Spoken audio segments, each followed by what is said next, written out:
Sir ഒന്നും നഷ്ടപ്പെട്ടില്ല sir. അത് എനിക്ക് എങ്ങനെ അറിയാം? അതെ സാർ കട്ടിലെടുത്ത് വെച്ച സ്വർണ്ണമാലല്ലായിരുന്നോ? അത് അതുപോലെ അവിടെ തന്നെ ഉണ്ട് സാർ. ഇനി കള്ളന്മാരും വല്ല അന്തന്മാരോ മറ്റോ ആയിരിക്കോ? ബോംബ് സ്ക്വാഡ് വന്ന് ചെക്ക് ചെയ്തിട്ടുണ്ട് സാർ. ബോംബോ? അല്ല സാർ, അവർ മതിൽ ചാടി അകത്ത് കയറിയപ്പോ ഒന്നും എടുത്തിട്ടില്ലെങ്കിൽ എന്തെങ്കിലും ഇവിടെ കൊണ്ട് വെച്ചിട്ടുണ്ടാവുമല്ലോ. അല്ലെങ്കിൽ പിന്നെ എന്തിനാണ് സാർ ഇത്രയും കഷ്ടപ്പെട്ട് മിനിസ്റ്ററുടെ വീട്ടിൽ കയറുന്നത്? ഞാനും അങ്ങോട്ട്. ഇവിടെ നിന്നാ മതി. കേക്കോ? ഇവിടെ നിന്നാ മതി. തനിക്കറിയാത്ത വിലപിടിപ്പുള്ള പല സാധനങ്ങൾ ഈ വീട്ടിനകത്തുണ്ടോ? ഇല്ല സാറേ, പൈസ ഒന്നും വീട്ടിൽ വെക്കുന്ന സ്വഭാവമല്ല. ഒക്കെ അങ്ങ് സ്വിറ്റ്സർലാൻഡിലാ. സോറി, സ്വിറ്റ്സർലാൻഡിലാ. ഈ സ്വർണ്ണമാല തന്നെ നാളെ ആർക്കോ കൊടുക്കാനോ മറ്റോ വേണ്ടി വാങ്ങി വെച്ചാൽ തോന്നുന്നുണ്ട്. വേറെ വല്ലതും? വേറെ ഇല്ല sir, no idea.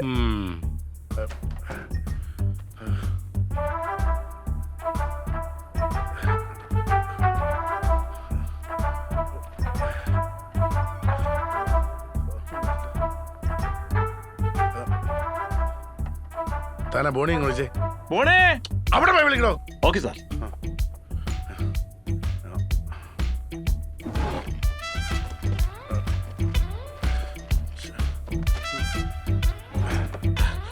Sir sir. ഇയാളെന്താ? വരാൻ പറഞ്ഞു. ആര്? ചാക്കോ. താൻ പോക്കോ. ഞാൻ പോണോ സാർ? തലമാറ്റം വേണോ? വേണ്ട സാർ. എന്നാ പോ. ശരി സാർ. താനാ CI ബേബി ഒന്ന് വിളിച്ചേ. അത് വേണോ? അയാളൊരു വട്ടനല്ലേ. ഇന്നേലും ബോധമുള്ള വിളിക്കണോ? ഞാൻ പറഞ്ഞതേ ഉള്ളൂ കേട്ടോ. എന്റെ ഞാൻ സാറിന് കൊടുക്കാം. Sir, baby sir. ഹലോ. എടോ ബേബി, അതെ ഒരു പ്രശ്നമുണ്ട്. താനൊന്ന് സഹായിക്കണം. അവനില്ലേ കാർലോസ്, അവനെന്റെ വീട്ടിൽ നിന്ന് ഒരു സാധനം അടിച്ചോണ്ട് പോയി. അവന്റെ കാർ ക്യാമറ പതിഞ്ഞിട്ടുണ്ട്. അല്ല സാറേ, എന്താണ് കൊണ്ടുപോയത്? എടോ ഒരു പെൻഡ്രൈവാ. അപ്പൊ പെൻഡ്രൈവിൽ എന്താ? അതിൽ തന്റെ തേങ്ങ. എടോ എനിക്ക് ആ പെൻഡ്രൈവ് തിരിച്ച് കിട്ടണം. ആ കാർലോസ് മറ്റേ പാർട്ടിക്കാരുടെ ആളാ. അതവിടെ എത്തുന്നതിന് മുമ്പ് താൻ എന്തെങ്കിലും ചെയ്തിട്ട് എനിക്ക് കണ്ടുപിടിച്ച് തരണം. അത് പുറത്തായ കുഴപ്പമാ. ആ കാർലോസിന്റെ വണ്ടിയുടെ ഫോട്ടോ ഞാൻ അങ്ങോട്ട് അയക്കാം. സാറേ, അവനെ ചെയ്തെന്ന് ഉറപ്പുണ്ടാ? എടോ അത് അവൻ തന്നെയാ. അതുപോലെ ഒരു പാട്ടുപണി കേരളത്തിൽ അവന് മാത്രമേ ഉള്ളൂ. താൻ കൂടുതൽ ചോദ്യങ്ങൾ ഇങ്ങോട്ട് ചോദിക്കാതെ ഞാൻ പറഞ്ഞത് ചെയ്യാൻ നോക്ക്. Carlos rascal.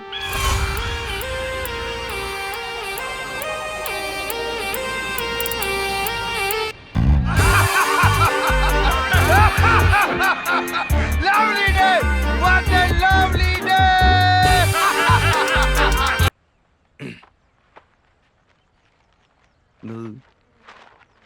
അമ്മേ, ഛായ. ബാല, എന്താ രാവിലെ പരിപാടി? ആരാടാ? ഞാനേ ഇവിടെ 2 തെങ്ങടാൻ പോവാ. ഓ, രാവിലെ കുളിയും കഴിഞ്ഞ് ചന്ദനക്കുറിയൊക്കെ തൊട്ട് ഇങ്ങനെ വെറുതെ ഇരിക്കുക.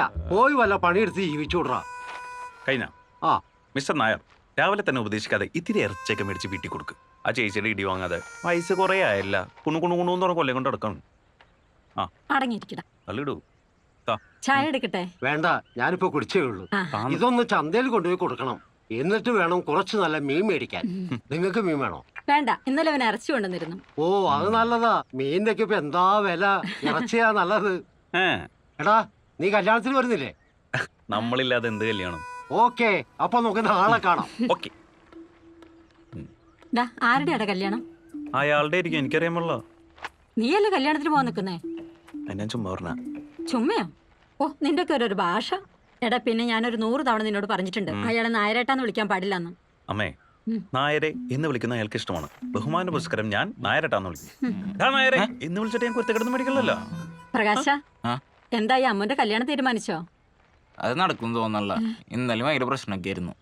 അതൊക്കെ നടക്കൂടാ, അവക്ക് നല്ലതേ വരും. ഞാൻ പറയട്ടെ, ജെറി വിളിച്ചിട്ടുണ്ടെന്ന് അങ്ങോട്ട് ചെല്ലാൻ പറഞ്ഞു. അവന്റെ വിളിക്കാം. ആ ഡോക്ടറെ വീട്ടിലേ അവിടെ എന്ത് പൈസ കിട്ടും പറഞ്ഞു. ഈ കൊളത്തിലാണ് പറഞ്ഞേ. നീ അതിന് ചായ കുടിക്കണെന്തിനാന്ന്? വീട്ടിൽ പോയിട്ട് ഡ്രസ് മാറണം. ഞാൻ പറഞ്ഞ വഴിക്ക് ജെറി വിളിച്ചേ. എപ്പോ പോണം? ദേ ഇപ്പൊ പോവാണ്. ആണോ? മതിയത്, വാ. അമ്മ പോയിട്ടാ.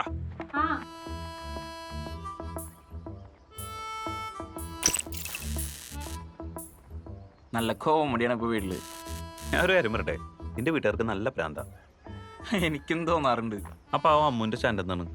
അവൾക്ക് അവനെ കെട്ടി മതി എന്ന് പറയണേ. കെട്ടിച്ചു കൊടുക്കണതാണ് നല്ലത്, കെട്ടിയിടുന്നതാണെന്ന് അമ്മ. ബെസ്റ്റ്. വീടും സ്ഥലം വെക്കണ്ടെങ്കിൽ എന്തേത് കൊടുക്കില്ലെന്ന് അച്ഛൻ. ആ ഡയലോഗിൽ ഒരു ലോജ് കുറവുണ്ടല്ലോ. ബാക്കിയുള്ള എല്ലാത്തിനും ലോചിക്കണ്ടല്ലേ? എനിക്ക് ചിരി വരുന്നേ നിന്റെ ആരും ഓർത്തിട്ടാ. നിന്റെ ഡയനയുടെ കാര്യം വീട്ടിലറിഞ്ഞാണ്ടല്ല, നിന്നെ നിർത്തി കത്തിക്കും. ഓ, അതിനുള്ളിൽ എനിക്ക് കുറച്ച് കാശ് ഉണ്ടാക്കണം കേട്ടാ. എനിക്കൊരു പേരെടുക്കണം. ഉണ്ടാക്കാം. ഈ കാർ കച്ചവടം കൊണ്ടൊന്നും ഒരു പരിപാടി നടക്കില്ലാട്ടാ. നമുക്ക് വേറെ എന്തെങ്കിലും നല്ല പരിപാടി എന്തെങ്കിലും പിടിക്കണം. ഈ കാർ കൊടുത്തതിന് 25,000 രൂപ കിട്ടും. ഒരു മാസം നമ്മൾ 3 കാർ കൊടുക്കുന്നു. അപ്പൊ ആളാം വീതം 25-30 രൂപ നമുക്ക് കിട്ടും. എങ്ങോട്ട്? കഴിഞ്ഞ 3 മാസത്തിനിടയ്ക്ക് ഇത് ആദിത്യാണ്. എടാ, നമ്മൾ ഈ ഫീൽഡിൽ ഫസ്റ്റ് ആയതുകൊണ്ടല്ലേ ഇനി നമുക്ക് വെച്ചടി കയറ്റായിരിക്കും. നീ നോക്കിക്കോ, എല്ലാം ശരിയോ. ഓ, എന്ത് പതിവാ വള്ളികള്. ഇതെന്താ പറയണത്?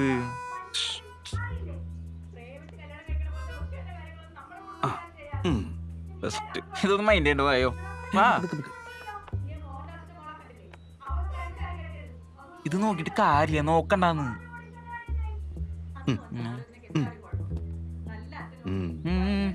വട്ട എനിക്കില്ല, അവർക്ക്.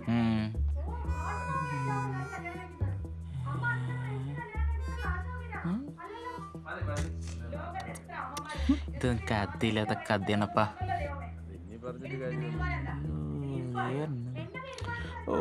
പിള്ളേര് കേട്ടോണ്ടിരിക്കുക. ബാലനോ? ചെല്ല്. ഇവന്റെ പാസ്പോർട്ട് വന്നിട്ടുണ്ട്. ദുബായിലൊരു ജോലി ശരിയാവുന്നുണ്ട്. നിനക്ക് നോക്കണോ? നമ്മുടെ രാജേഷ് ഇപ്പൊ അവിടെ ആണല്ലോ. അവിടെ പോയി കുറച്ചാൾ ജോലി എടുത്താലേ ലൈഫ് സെറ്റിൽ ആവുന്നേ. ഇവന്റെ കൂടെ പഠിച്ച ഒരുത്തല്ലേ, സ്കൂളിൽ വെച്ച ഒരു അക്ഷരം പഠിക്കാത്ത കൃഷ്ണൻ. അവനിപ്പോ എത്ര ശമ്പളം എന്നറിയോ? 72,000 ഫ്ലാറ്റും. അതൊക്കെ നിനിപ്പ പറയണേ. ഇപ്പൊ പറഞ്ഞാലെന്താ? നിനക്ക് കേട്ടൂടെ? രാവിലെ അവന് തണ്ടാൻ ഇറങ്ങിക്കുള്ളൂ. ബാക്കിയുള്ള കണ്ടോ ഇവളുടെ തോന്നിയാസം? പ്രേമാണത്രേ, അത് ഏതോ ജാതി. എന്താ ചെയ്യാ? നമ്മുടെ ജാതി എന്താ, അവന്റെ ജാതി എന്താ? നമ്മുടെ സ്റ്റാറ്റസ് എന്താ, അവന്റെ സ്റ്റാറ്റസ് എന്താ? എനിക്ക് ആലോചിക്കാൻ തന്നെ വയ്യ. ഈശ്വര, ഇവക്ക് നല്ല ബുദ്ധി കൊടുക്കണേ. എന്തെങ്കിലും ചോദിച്ചാൽ തർക്കുത്തരമാണ് പറയണത്. ബാല, നീ തന്നെ ഒന്ന് ആലോചിച്ച് നോക്ക്. അവക്ക് നല്ലത് വരാനല്ലേ നമ്മൾ ഈ ചെയ്യുന്നതൊക്കെ. അതെന്താ അവക്ക് മനസ്സിലാവാത്തത്? അവക്ക് വലിയ വലിയ കുടുംബത്തിൽ നിന്ന് നല്ല ആലോചനകൾ വരുമ്പോഴൊക്കെയാണ് അവൾ ഇങ്ങനെയൊക്കെ ഓരോന്ന് കാണിക്കുന്നത്. അവന് നല്ല സ്വഭാവമാണ്. അടിച്ചിന്റെ മോന്തകല്ലേ പൊളിക്കും. കണ്ടോ, ഈ സ്വഭാവം അവനില്ല. ഇവളെ ഞാൻ എങ്ങനെ വളർത്തി വലുതാക്കിയെന്ന് അറിയാമോ? കൂട്ടിയിട്ടാ വളർത്തിയത്. ആയിരിക്കും. പട്ടികളെ പോലും ഇപ്പൊ കൂട്ടിയിടാറില്ല. പറയുന്ന നോക്ക്. ഞാൻ ആരുടെ കൂടെ ജീവിക്കണേ തീരുമാനിക്കാനുള്ള അവകാശം പോലും ഇല്ല. എന്നിട്ട് അവിടെ ജാതിയും ജാതകവും ഒക്കെ നോക്കിയിട്ടുള്ള അവകാശങ്ങളൊക്കെ മതി. ജാതകം നോക്കിയപ്പോ വലിയ കുഴപ്പങ്ങളാണ് കാണുന്നത്. ഒരിക്കലും ചേരാൻ പാടില്ല എന്നാ പറയുന്നേ. പാണ്ടിലോറ് കയറി ചാവാനുള്ള യോഗം ഉണ്ടെന്നാ പറയുന്നേ. 4 വർഷം മുമ്പേ ഏട്ടൻ ഗൾഫിൽ പോന്ന് പറഞ്ഞ് ജോത്സന. എന്നിട്ട് പ്രധാനമന്ത്രിക്ക് പോലും പുറത്താൻ പറ്റിയിട്ടില്ല. ദൈവം എന്തിനാണ് ഈ ജാതി മതമൊക്കെ ഉണ്ടാക്കിയത്? എല്ലാത്തിനും അതിന്റെ ഒരു ഇതില്ലേ ബാല? ദൈവം ഉണ്ടാക്കിയതാണത്രേ. ദൈവം എന്താ സൈക്കോ ആണ് അതൊക്കെ ഉണ്ടാക്കാൻ? അസത്തെ, ഇനി ദൈവദോഷം വരുത്തി വെച്ചോ. ഈ കുടുംബം മുടിഞ്ഞു ഓടി. എന്നാ പിന്നെ എന്തിനാ എന്നെ വെക്കിട്ടായിരുന്നേ? ദൈവത്തിന്റെ അടുത്ത് പറഞ്ഞാ പോരെ? ബാല, നീ ഒന്ന് പറഞ്ഞു മനസ്സിലാക്ക്. ജാതിയും ജാതവും ഒക്കെ നോക്കാതെ കെട്ടിട്ട് എങ്ങനെ നന്നായിട്ട് ജീവിക്കും? ഇവളുടെ സന്തോഷത്തിന് വേണ്ടിട്ടല്ലേ നമ്മൾ ഈ പറയുന്നത്? ഇവക്ക് വേണ്ടിട്ടല്ലേ ഈ കഷ്ടപ്പെടുന്ന മുഴുവൻ? ഒരു പെൺകുട്ടി വേണമെന്ന് ആശിച്ചാശിച്ചുണ്ടായത് ഒരു വാഴയായി പോലും എന്റെ ദൈവമേ.